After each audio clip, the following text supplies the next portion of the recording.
আজকে খেলা হবি বিএনপির ফ্যামিলি কার্ড লিয়া। বিএনপি যে কি পরিমাণে বেকুবের দল হয়েছে তা আজকে আমরা মজা নিয়ে দেখবো। হাঙ্কেরও তো পপকর্ন কেনার পয়সা নাই, মুড়ির টিন নিয়ে বসেন, যান যান যান তাড়াতাড়ি নিয়ে আসেন। বিএনপিরা বাম্বু খাইতে দেখলে তো আমার ক্ষুদ্র ভ্রাতার ভগিনীদের কারো কারো ব্যাপক মজা লাগে, তাই করে মজা আজকে ডাবল করে দেবো। আসেন আগে দেখে নি ফ্যামিলি কার্ডে কি কি দিবি বিএনপি। তারেক রহমান 2024-এর সেপ্টেম্বরে বলছিলেন ফ্যামিলি কার্ডের কথা। সেখানে বলছিলেন এই কার্ড যাদের হাতে থাকবে তাদের প্রত্যেককে মাসে মাসে খাবার আইটেম দেওয়া হবে। দেখেন, পরে দেখা গেল হয় টাকা অথবা খাবার দেওয়া হবে, যার যেটা প্রয়োজন। এই প্রসঙ্গে আমরা পরে আসিচ্ছি, এক এক করে আমরা দেখব। তো কি দেওয়া হবে তাহলে? ফ্যামিলি কার্ডের আওতায় প্রত্যেকটা পরিবার মাসে 2000 থেকে 2500 টাকা অথবা সমমূল্যের খাদ্য সহায়তা পাবে। তবে খাদ্য সহায়তা কি পাবে সেটার ব্যাপারে বিএনপির নেতাদের বক্তব্য আছে, আমরা ওইটা দেখব। আমরা ওইটা দেখে খাবারের হিসাবটা করে নেব। এই সহায়তার নগদ অর্থ হিসেবে অথবা নির্দিষ্ট খাদ্যপণ্য যেমন চাল, আটা, ডাল, ভোজ্য তেল এটা হিসেবে দেওয়া হয়ে যেতে পারে।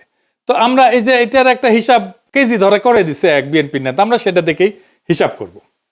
এতে একটা পরিবারের খাদ্য চাহিদার একটা বড় অংশ নিশ্চিত হবে বলে তারা মনে করে আর কি। টাকাটা আসবে কিভাবে? ওইখানে বলা হয়েছে যে বর্তমান রাজস্ব এবং ব্যয়ের কাঠামোর মধ্যে বরাদ্দ এবং ব্যয় ব্যবস্থাপনা দক্ষতা বাড়ায়, দুর্নীতি অপচয় কমানোর মাধ্যমে প্রয়োজনীয় রাজস্ব সাশ্রয় সৃষ্টি করিয়া এটার বরাদ্দ করা হবে। এটা বিএনপির তারেক রহমানের উপদেষ্টারই লেখা, এটা দেখেছেন। তো কাদের দেওয়া হবে এই ফ্যামিলি কার্ড? সবাই পাবে, এটা সার্বজনীন, মানে দেশের সবাই। এমনকি সেটা যদি প্রাইম মিনিস্টারের বউ হয় সেও পাবে। আমরা নিয়ে আসছি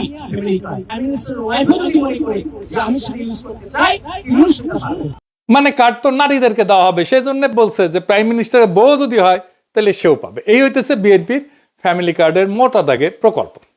এটা তাদের প্রধান নির্বাচনী ক্যাম্পেইন, মানে এটা দিয়ে তারা ইলেকশনে উতরায় যাবে বলে আশা করতেছে। আর উতরাইতে পারবে কিনা সেটা আল্লাহ জানে। যাই হোক, ওই যে জামাইকোটা বুদ্ধিজীবী বলেছিল না যে জামাতের কোনো প্ল্যান নাই, আনপ্রিপেয়ার্ড। জামায়াত ইসলাম যদি সরকারে আসে তাহলে অর্থমন্ত্রী কি হবে? আপনি যে কোনো জামায়াত ইসলামের লোককে জিজ্ঞেস করেন, পাবলিক ভিশন এগুলো নাই। জি, তো আসেন বিএনপির কেমন প্রিপারেশন নিচ্ছে সেটা দেখি। আগের এপিসোডে দেখেছেন তো বিএনপির স্বাস্থ্য নিয়ে যে পরিকল্পনা, সেটা জয় বাংলা করা হয়েছে। একে একে সব পরিকল্পনা জয় বাংলা করে দেওয়া হবে, চিন্তা করেন না। আসেন একে একে শুরু করি ভালচুন বিএনপির ফ্যামিলি কার্ডের ধাপ্পাবাজি।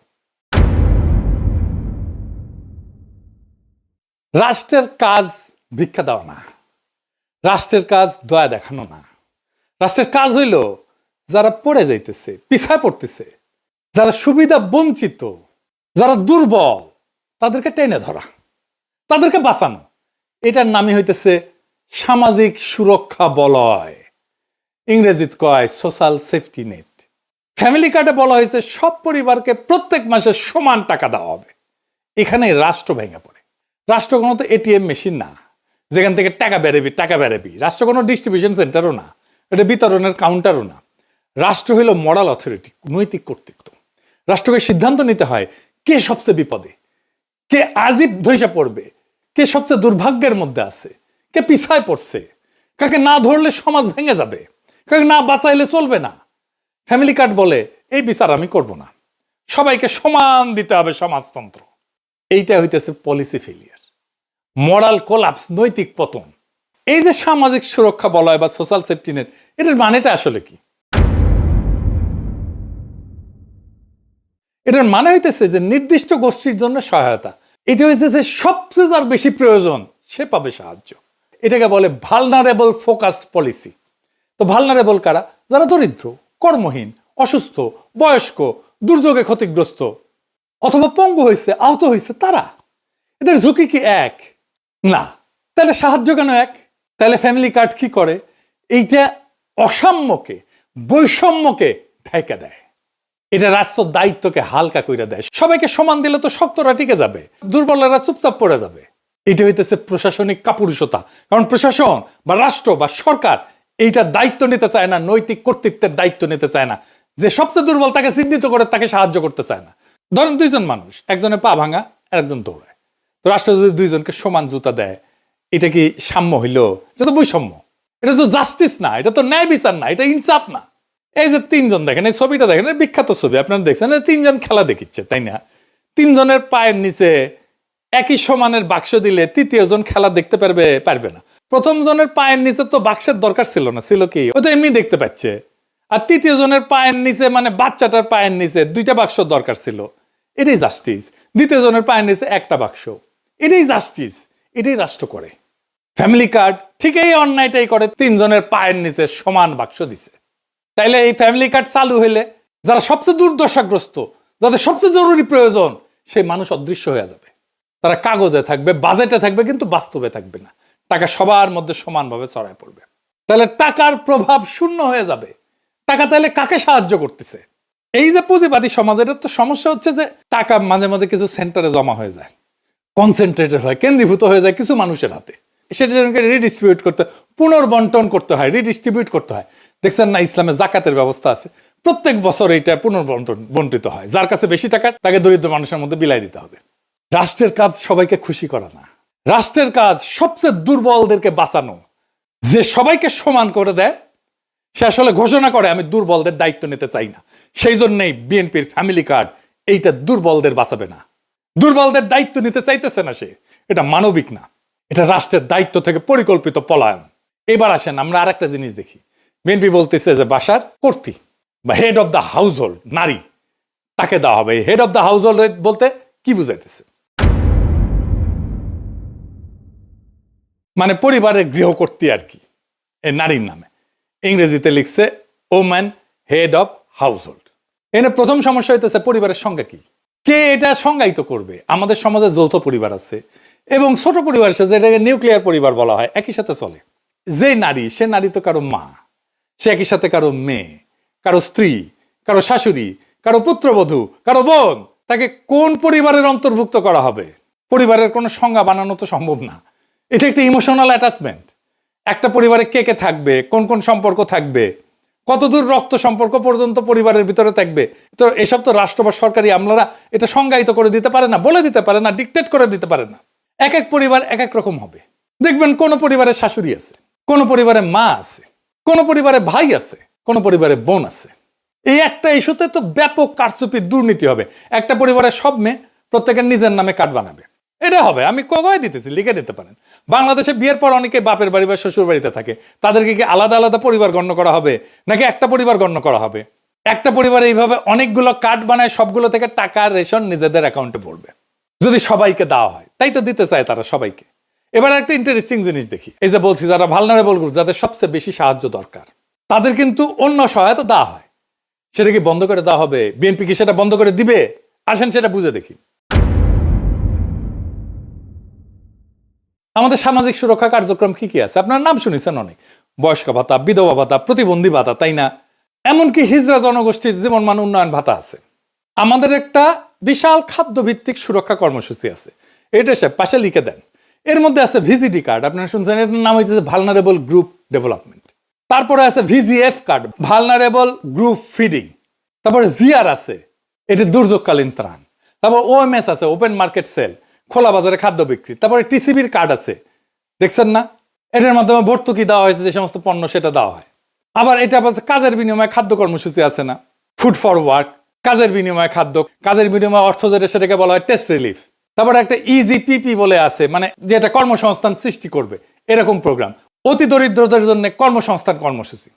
তারপরে নারী এবং শিশু মাতৃস্বাস্থ্য সুরক্ষা আছে, মাতৃত্বকালীন ভাতা আছে একটা, যারা বাচ্চাদেরকে দুধ দেয় তাদেরকে মাতৃত্বকালীন একটা ভাতা আছে, মা এবং শিশু সহায়তা কর্মসূচি।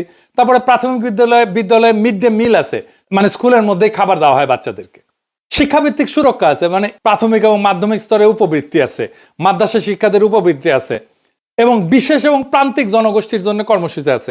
খুব চমৎকার চমৎকার কর্মসূচি আছে। যেমন ধরেন চা বাগান শ্রমিকদের সহায়তা কর্মসূচি আছে। চা বাগান শ্রমিকরা কিন্তু খুবই দরিদ্র, অতি দরিদ্র। তাদের যে জীবনের যে কি কষ্ট আপনারা চিন্তাও করতে পারবেন না। আমি একটা ক্লিপ দেখাবো আজকে। তারপরে ধরেন বেদেদের জন্য, জেলেদের জন্য, হাওর এবং চর অঞ্চলের জনগোষ্ঠীর জন্য আলাদা আলাদা ভাতা আছে। ক্ষুদ্র নৃগোষ্ঠীর জন্য উন্নয়ন কর্মসূচি আছে। তারপরে ধরেন বন্যা হইল, সেখানে দুর্যোগ, জলবায়ু ঝুঁকি ব্যবস্থাপনা, এইটার জন্য আবার আলাদা সহায়তা আছে। খরার জন্য সহায়তা আছে। ওই যে হাসিনা বাসা টাসা বানাই দিছিল না, ওইটা একটা বাসস্থান পুনর্বাসন কর্মসূচি আছে। বিএনপি বলতেছে যে এই যে ফ্যামিলি কার্ডের বার্ষিক ব্যয়, এইটা হবে 12,000 কোটি টাকা। তো এই আমি যতগুলো সামাজিক সুরক্ষার কর্মসূচি বললাম এই বাজেটের 10%-এর মতো, 10.28 ওরা বলছে। মানে হাসিনা আমলে যেটা দেওয়া হইতো তার 10 ভাগের 1 ভাগ। কিন্তু সামাজিক সুরক্ষা কর্মসূচিগুলোর মধ্যে ওরা বলতেছে যে এটা ওভারল্যাপ আছে, মানে একই সুবিধা একাধিকবার পেয়ে যায় একজন। সেটা কমায় বিএনপি 9,500 কোটি টাকা সাশ্রয় করবে নাকি এর মধ্যে থেকে, এবং সেই অর্থটা ফ্যামিলি কার্ড স্কিমে দেবে। বুঝছেন, এই 12,000 টাকার মধ্যে 9,500 টাকা এক্সিস্টিং যে সামাজিক সুরক্ষা আছে ওইখান থেকে বাইর করে কেটে নিয়ে ফ্যামিলি কার্ডে ঢুকাবে। মানে একটু বুঝাই দিই, এই যে দেখেন চা বাগান শ্রমিক সে একটা বিশেষ সুবিধা পায়, আগে একটু দেখায়নি, চাতে তো মজা করে খায়, চা বাগান শ্রমিকের জীবনটা কেমন, কষ্টটা কেমন দেখেন। এটা গ্রিন টি, এটা গ্রিন টি। এই পাতা আমাদের মহিলারা তুলবে। হ্যাঁ, এই পাতা 23 কেজি তুলবে না, আমার ওয়াই 8 ঘন্টা কাজ করে 178 টাকা পাবে। 8 ঘন্টা কাজ করার পরে 23 কেজি তোলার পরে 178 টাকা পায়। জি, আর 23 কেজি কম হলে 1 কেজি প্রতি 60 টাকা মাইনাস। মানে 23 কেজি কম হলে 60 টাকা হয় না। জি, এইভাবে আপনাদের জীবন চলতেছে। কষ্ট হয় স্যার, ভালো মন্দ মন চায়। এই যে ম্যাডাম সাহেব একটা কথা বলি, কিছু মনে নিবেন না। ম্যাডাম সাহেব যে 100 টাকা দিচ্ছেন না, আজকে 25 ডিসেম্বর না, আমার মা বলতেছিল একাধিক কলা নিব, বিস্কুট আর একটা লু বিস্কুট। মন চায়, মাছ মাংস আমাদের মন চায়। দেখেছেন মনটা খারাপ হয়ে গেল না? এই লোকের মা ধরেন যে যার কথা বলতেছিল ওই লোকটা, সে বয়স্ক নারী ভাতা পায় নিশ্চয়ই, আর চা শ্রমিকের ভাতা পায়, তাই না? 2টা ভাতা পায়। এটারে বলতেছে ওভারল্যাপ, মানে তুমি তো 2টা নিতে পারবে না, এইখানে দরিদ্র সুবিধা বঞ্চিত মানুষের টাকা সরায় না ফ্যামিলি কার্ড দিবে। টেম্পু স্ট্যান্ডে চান্দাবাজি করতে করতে অভ্যাস খারাপ হয়ে গেছে, গরিব মানুষের টাকা সরায় নিজের ভোটে যেটা রাজনৈতিক কর্মসূচি আর্থিক ব্যয় মেটাবে। সি সি সি সি রানুনি সি। আচ্ছা, আর একটা জিনিস দেখাই, তারা বলতেছে যে ক্যাশ টাকা বা খাদ্য সহায়তা দেওয়া হবে, মানে কাউকে ক্যাশ টাকা কাউকে খাদ্য সহায়তা দেবে। কে ঠিক করবে কাকে ক্যাশ দেবে আর কাকে খাদ্য সহায়তা দেওয়া হবে? এবার আসেন দেখি খাদ্য সহায়তা দেওয়াটা আদৌ সম্ভব হবে কিনা। বিএনপি নেতারা বলতেছে ফ্যামিলি কার্ডের মাধ্যমে সবাইকে প্রত্যেক মাসে 25 কেজি চাল, 5 কেজি আলু, 2 কেজি ডাল, 2 লিটার তেল, 1 কেজি লবণ ফ্রিতে দেবে বিএনপি। বেনে বেনে করছি না, বিএনপি নেতারাই করছে, শোনেন। আমরা প্রত্যেকটা পরিবারের নারী সদস্যর নামে একটা করে ফ্যামিলি কার্ড প্রদান করব।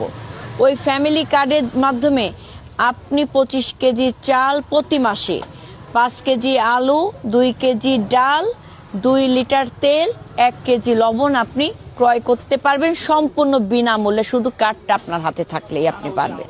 হাঙ্গারে কাঁঠাল রানী 2009 সালে সবাইকে 10 টাকা কেজি ধরে চাল খাওয়ানোর লোভ দেখায় ক্ষমতায় এসেছিল। হ্যাঁ, খাওয়ানোর লোভ দেখায় ক্ষমতায় আসাটা বাংলাদেশের বড় দলগুলোর খাইসলত হয়ে গেছে। বাংলা মার্টিন লুথার কিং কাঁঠাল রানীর চেয়ে 1 ধাপ আগায় সবাইকে ফ্রি চাল খাওয়ানোর প্রতিশ্রুতি দিচ্ছে। খালি ফ্রি চাল না, সাথে ফ্রি আলু, ডাল, লবণ, তেলও থাকতি। দেশের সরকারি হিসাবে ধরে নিলাম আনুমানিক 4 কোটি পরিবার আছে। যদিও ফ্যামিলি কার্ড হইলে কারচুপির মাধ্যমে এই সংখ্যা বহুগুণ বৃদ্ধি হবে। দেখবেন এই 4 কোটি পরিবারকে প্রত্যেক মাসে বাংলার মার্টিন লুথারের প্রতিশ্রুতি অনুযায়ী 25 কেজি চাল, 5 কেজি আলু, 2 কেজি ডাল, 2 লিটার তেল, 1 কেজি লবণ যদি ফ্রিতে দেওয়া হয় তাহলে 35 কেজি খাদ্যদ্রব্য, 35 কেজি সব মিলে সরকারকে 4 কোটি পরিবারের প্রত্যেককে মাসে 35 কেজি খাদ্যদ্রব্য প্রত্যেক গ্রামে ফ্রিতে সরবরাহ করার এটার যে ক্যাপাসিটি, লজিস্টিক্যাল ক্যাপাসিটি, সেটা তৈরি করতে হবে। গুদাম লাগবে, ট্রান্সপোর্ট লাগবে।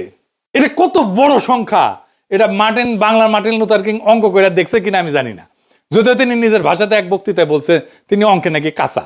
তুমি যে বললে তোমার অঙ্ক করতে ভালো লাগে না, তোমাকে একটা সিক্রেট কথা বলি, অঙ্ক কিন্তু আমারও খুব ভালো লাগতো না, অঙ্ক দেখলে আমিও ভয় পেতাম। এই 35 কেজি যদি 4 কোটি দিয়ে গুণ দিই তাহলে 140 কোটি কেজি, 14 লক্ষ টন। সরকারকে বছরে 14 সাথে 12 গুণ করেন, এত লক্ষ টন বা অতিরিক্ত 2.25 কোটি টনের মতো নতুন খাদ্য গুদাম বানানো লাগবে। বর্তমানে সারা দেশে সরকারি খাদ্য গুদাম আছে 20 থেকে 25 লাখ টনের মতো, এটা করতে পারে। তাহলে এটা তুগলকি কারবার হয়ে যাবে না? দিল্লির একটা সুলতান ছিল মোহাম্মদ বিন তুগলক, আমরা বলি না তুগলকি কাণ্ড করছে, সবাই ওরে ম্যাড সুলতান বা পাগলা সুলতান বলে রাখতো। সেরকম উদ্ভট সব প্রজেক্ট করে সালতানাতকে দেউলিয়া বানায় ফেলছিল। বাংলার মার্টিন লুথারও একই পথে হাঁটা শুরু করেছে। দেশে বর্তমানে যে সমস্ত সরকারি খাদ্য গুদাম আছে সেখানে ব্যাপক দুর্নীতি হয়। কৃষক সরকারি আমলা কর্মচারীকে ঘুষ না দিলে সেখানে নিজের ফসল বেচতেই পারে না, পারে গুদাম থেকে খাদ্যশস্য লোপাট হয়ে যায়। সরকারি কর্মকর্তা কর্মচারীরা গুদামের খাবার ব্ল্যাক মার্কেটে চুরি করে বেচে দেয়। ফ্যামিলি কার্ডের মাধ্যমে এই প্রক্রিয়া আরো ব্যাপক এবং ভয়াবহ রূপ ধারণ করবে। মানুষজনে ভেনেজুয়েলার মতো প্রত্যেক জেলায় জেলায় লম্বা লাইন ধরে দাঁড়াবে খাদ্য গুদামের সামনে রেশনের জন্য। সোভিয়েত রাশিয়া এরকম লাইন ধরে ধরে রেশন দেওয়া হইতো, জানেন না তো? সোভিয়েত আমলে, সমাজতান্ত্রিক আমলে, কমিউনিস্ট আমলে, জানেন না, লাইন ধরে ধরে দেওয়া হইতো। তো ওইখানে লাইন দেখলে পাবলিক দেড়ে যেত আর কি। এইটা হবে এইখানে সরকারি আমলা যেখানে বসে বসে এক এক করে সবাইকে অল্প অল্প করে খাবার বিতরণ করবে, আর লম্বা লাইন, এই লাইন আর শেষ হবি না। সরকারি আমলারা এইসব করতে গিয়ে দুর্নীতি আর ভজঘট লাগায় খাবার শর্ট করে ফেলবে সবার জন্য। আর এই খাবার বিতরণের লোকজন কোথায়, লোকবল কোথায়, কে বিতরণ করবে? এর কোনো হিসাব আছে? গুদামে খাদ্যদ্রব্য রেখে পচায় ফেলবে সরকারি কর্মচারীরা, পচা মাল মানুষজনকে খাওয়াবে, ভালো মাল সরকারি কর্মকর্তা কর্মচারীরা ব্ল্যাক মার্কেটে বেচে দিবে, নিজেরা খাবে আর মাল পানি কামাবে। এটা নিয়ে দেশে ভয়াবহ রাইট লাগবে, দাঙ্গা লাগবে ভবিষ্যতে। বাঙ্গুদের বিয়ে বাড়িতে মাংসের পিস কম পড়লে মারামারি শুরু হয়ে যায়। আর আমাদের বাংলার মার্টিন লুথার কিং সারা দেশে সবাইকে মাসে মাসে ফ্রি খাওয়ানোর প্রতিশ্রুতি দেয়। বাজারে কোনো কিছু কিনতে হলে টাকা লাগে। টাকা হচ্ছে কোনো বস্তু বা সেবার প্রতি কারো একটা ক্লেম, তাই না? টাকা নকল করে ছাপানো অসম্ভব না হইলেও অনেক কঠিন কাজ, তাই না? কিন্তু এই যে ফ্যামিলি কার্ড বা রেশন কার্ড বা কুপন, এটা 2 নম্বর করে ছাপানো একদম সহজ কাজ, 1-2 এর ব্যাপার। এটা যে কেউ পারবে। এই জন্য এইসব ক্ষেত্রে ভয়াবহ জালিয়াতি হবে। ভারতের রেশন সিস্টেম আছে এবং সেটা মারাত্মক একটা অদক্ষ এবং দুর্নীতিপ্রবণ একটা ব্যবস্থা। ভারতে কোটি কোটি কোটি ভুয়া রেশন কার্ড আছে। এর জন্য অর্থনীতির জন্য একটা মারাত্মক বোঝা। দেখেন, সরকার কৃষককে ভর্তুকি দিয়ে সার বিতরণ করে না? আমরা কৃষক কার্ড নিয়েও আসিচ্ছি, দাঁড়ান। চাচা শুনে, তারেক রহমান সাহেব যে আপনার জন্য কৃষক কার্ড করছে এটা আপনি জানেন? একটা কৃষক কার্ড করছে যে, জানেন এই কৃষক কার্ডে কি থাকবে জানেন? এই যে দেখেন, এরকম একটা কৃষক কার্ড দিবে যেখানে মেয়াদ দেওয়া থাকবে, কার্ড নাম্বার থাকবে, ঠিক আছে, নাম থাকবে, পাশে আপনার ছবি থাকবে। এই কৃষক কার্ডের মাধ্যমে আপনি ফ্রি কীটনাশক, না হলে হচ্ছে বীজ, না হলে কোনো না কোনো কিছু পাবেন, ঠিক আছে? এবং এটা শুধুমাত্র আমাদের দল করবে। তো এই সার বিতরণের ব্যাপক দুর্নীতিগ্রস্ত একটা ব্যবস্থা। যারা কৃষক ভাই আছেন তারা এটা ভালো করে জানেন। এটা এলাকার প্রভাবশালী নেতা কর্মীদের মাল পানি কামানোর জন্য একটা লোভনীয় পেশা। সেই সারের ডিলারশিপ কে নিবে? এটা নিয়ে এলাকায় রাজনৈতিক নেতাদের মধ্যে কামড়াকামড়ি হয়, মারপিট হয়। এই খাবার বিতরণের ডিলারশিপ নিয়েও টেম্পু স্ট্যান্ড পার্টির মধ্যে কামড়াকামড়ি হবে, খুনাখুবি হবে, মারপিট হবে। লিখে রাখতে পারেন, এখনই হয় টেম্পু স্ট্যান্ড নিয়ে মারপিট হয়। আধুনিক অর্থনীতির জনক অ্যাডাম স্মিথের আগেও মুসলিম ঐতিহাসিক এবং সমাজবিজ্ঞানী ইবনে খালদুন, তার একটা বই আছে মুকাদ্দিমা, আল মুকাদ্দিমা। এটাতে ডিটেলস ব্যাখ্যা করছেন কোন একটা শাসকের বা রাষ্ট্রের এই ধরনের বাণিজ্য কর্মকাণ্ডে অংশগ্রহণ করা ঠিক না। এটা উনি বলে দিচ্ছেন। এটা যে রাষ্ট্রের জন্য একটা বিধ্বংসী কাজ, সেটা তার বইয়েতে বিস্তারিত ব্যাখ্যা করছেন। এটা তার বইয়ের ইংলিশ অনুবাদ, সময় থাকলে পড়ে নিতে পারেন। জামাই কোটার বুদ্ধিজীবীর নাকি এটা খুব প্রিয় বই। যাই হোক, পরিচয় বুঝিছে কিনা খেয়ে জানে। ইবনে খালদুন এতই প্রভাবশালী এবং বিখ্যাত যে আমেরিকার প্রেসিডেন্ট রোনাল্ড রিগান পর্যন্ত তার বক্তব্যে ইবনে খালদুনকে কোট করতেন। শুনেন। I studied economics in college when I was young, and I learned there about a man named Ibn Khaldun who lived 1200 years ago in Egypt. And 1200 years ago he said, in the beginning of the empire, the rates were low, the tax rates were low, but the revenue was great. He said in the end of the empire, when the empire was collapsing, the rates were great and the revenue was low. আজকার একজন ফরাসি political ইকোনমিস্টের সাথে পরিচয় করে দিই এবং দার্শনিক, তার নাম হচ্ছে ফ্রেডরিক বাস্তিয়াত।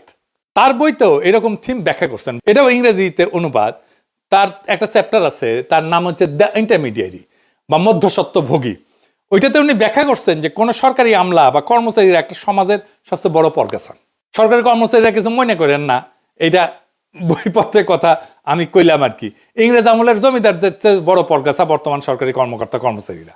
সাধারণ জনগণ ব্যবসায়িক টাকায় এদের বেতন ভাতা হয়, আবার এরাই সেই জনগণের কাছ থেকে ঘুষ নেয়, মাল চুরি করে, টাকা না পেলে কাজ করে না, ফাইল আটকায় রাখে, ফাইল টাকায় ঘুষ নেয়, আবার জনগণকে নিজের চাকর বাকর মনে করে, সান না দেখলে আবার মেজাজ খারাপ করে। সব শেষে কাসাসুল আম্বিয়া থেকে একটা গপ্প শোনাই। হযরত সুলাইমান রাদিয়াল্লাহু আনহু নিজেকে অনেক ক্ষমতাধর ধনী বাদশা মনে কইরা একবার ঠিক করছিলেন তিনি আল্লাহর সৃষ্টি পৃথিবীর সকল জীবকে একবেলা খাবার খাওয়াবেন। এইটার জন্য বিশাল রান্নার আয়োজন করলেন। ব্যাপক রান্না টান্না শেষ করে পরিবেশন করে সবাইকে দাওয়াত করছেন। ওই সময় সাগর থেকে একটা তিমি মাছ উঠে আসে। সেই তিমি মাছ উঠে এসে পুরা রান্না করে খাবার একাই খেয়ে শেষ করে ফেলে। এবং বলে যে এটা তার মাত্র এক বেলার খাবার। এই গল্পের মূল শিক্ষা হচ্ছে হযরত সুলাইমান যত ক্ষমতাধর বাদশাহী হোক না কেন, আল্লাহর সৃষ্টি সকল প্রাণীর রিজিকের ব্যবস্থা করা তার সাধ্যের বাইরে। আল্লাহ তাআলা পৃথিবীর শত শত কোটি কোটি প্রাণীর রিজিকের ব্যবস্থা করেন কোনো সমস্যা ছাড়াই। কোন মানব শাসক যদি নিজেকে গড কমপ্লেক্সে ভোগা শুরু করে সিদ্ধান্ত নেয় সে কোটি কোটি মানুষকে বিনামূল্যে মাসে মাসে ফ্রিতে চাল ডাল আলু লবণ তেল এইসব খাবার খাওয়াবে, সেটা হইলে তার জন্য জীবনে সামনে বড় হোঁচট অপেক্ষা করা, আছাড়ের অপেক্ষা করতেছে। এবার আসেন আরো দুইটা গুরুত্বপূর্ণ পয়েন্ট, বাজেট আর কাকে দেওয়া হবে এটা নিয়ে আলাপ করি। বিএনপি বলছে যে প্রথম 50 লাখ পরিবারকে দিবে, ভালো কথা। বিশ্বব্যাংক বলতেছে যে 2025 সালের শেষে বাংলাদেশে অতি দরিদ্র মানুষের সংখ্যা হইতে পারে 1,58,00,000-এর মতো, আর দরিদ্র মানুষের সংখ্যা হবে 3,90,00,000-এর মতো। সো আমরা তো এই অতি দরিদ্র এবং দরিদ্র মানুষদেরকে তো সাহায্যটা দিব, তাই না? তাইলে এই মোট দরিদ্র এবং অতি দরিদ্র মানুষের সংখ্যা কত? 5,48,00,000 জন। সো বাংলাদেশে গড় পরিবারের সদস্য সংখ্যা সাধারণত ধরা হয় 4.3 থেকে 4.5 জন প্রত্যেক পরিবারে। এটা বাংলাদেশের সরকারি হিসাব এবং আন্তর্জাতিক সংস্থা এটা ব্যবহার করে। আমি মাঝামাঝি ধরে নিচ্ছি 4.5 জন পরিবারের হিসাব। তাহলে 5,48,00,000 এটাকে যদি 4.5 দিয়ে ভাগ করি তাহলে 1,22,00,000 পরিবার হইতেছে দরিদ্র এবং অতি দরিদ্র পরিবার। এর মধ্যে মাত্র 50 লাখকে কে নির্বাচন করবে? কিভাবে করবে? কোন ক্রাইটেরিয়া করবে? এই যে হারুন যে কইছে যে হারুনকে বলে আওয়ামী লীগকে ফ্যামিলি কার্ড দেবে, উনকা শুনেন। জামাতকে কখনো ভোট দিস না, আওয়ামী লীগকে আমাদেরকে ভোট দে, আমরা তোদেরকে হারুন ভাইকে বলে তোদের সবাইকে ফ্যামিলি কার্ড করে দেবো। এবার আসেন বাজেটের প্রশ্ন। এত বিরাট প্রকল্পের খরচ সরকার কই থেকে যোগান দেবে? আর যদি তারা বলে যে আগে যেটা সামাজিক সুরক্ষা কর্মসূচি ছিল সেইটার বাইরে এটা নতুন, তাহলে এত বিরাট প্রকল্পের খরচ সরকার কই থেকে দিবে? বাংলাদেশ সরকারের বাজেট অলরেডি ওভার এক্সস্টেড। সরকারি বাজেট ডকুমেন্ট পড়ার শিক্ষা রাখে, সে পড়লে বুঝবে সরকারের রাজস্ব এর চাইতে খরচ অনেক বেশি। এছাড়া সামনে অনেক হাসিনার রেখা যাওয়া ঋণের ইনস্টলমেন্ট শোধ করার টাইম হয়ে আসতেছে, শোধ করা শুরু হবে এই 2026 থেকে। এরপর যদি আবার বাংলা মার্টিন লুথার কিং এই সমস্ত দুর্গোগী পরিকল্পনা নিয়ে আসে, তাহলে সরকার কেবলমাত্র একভাবে এটাকে ফাইন্যান্স করতে পারবে, সেটা হইতেছে সরকারিভাবে টাকা চাপানো। এইটা হইলে যে ভয়াবহ মুদ্রাস্ফীতি হবে, বাংলাদেশ পুরা রবার্ট মুগাবের জিম্বাবুয়েতে পরিণত হয়ে যাবে। তো বিএনপির সব কয়টা নির্বাচনী প্রতিশ্রুতির এইভাবে ফর্দাফাই করে দেওয়া হবে। ওরা জানে বাগে ছিলে 18 গা, পুলিশে ছিলে 36 গা, আর পিনাকি ছিলে জয় বাংলা।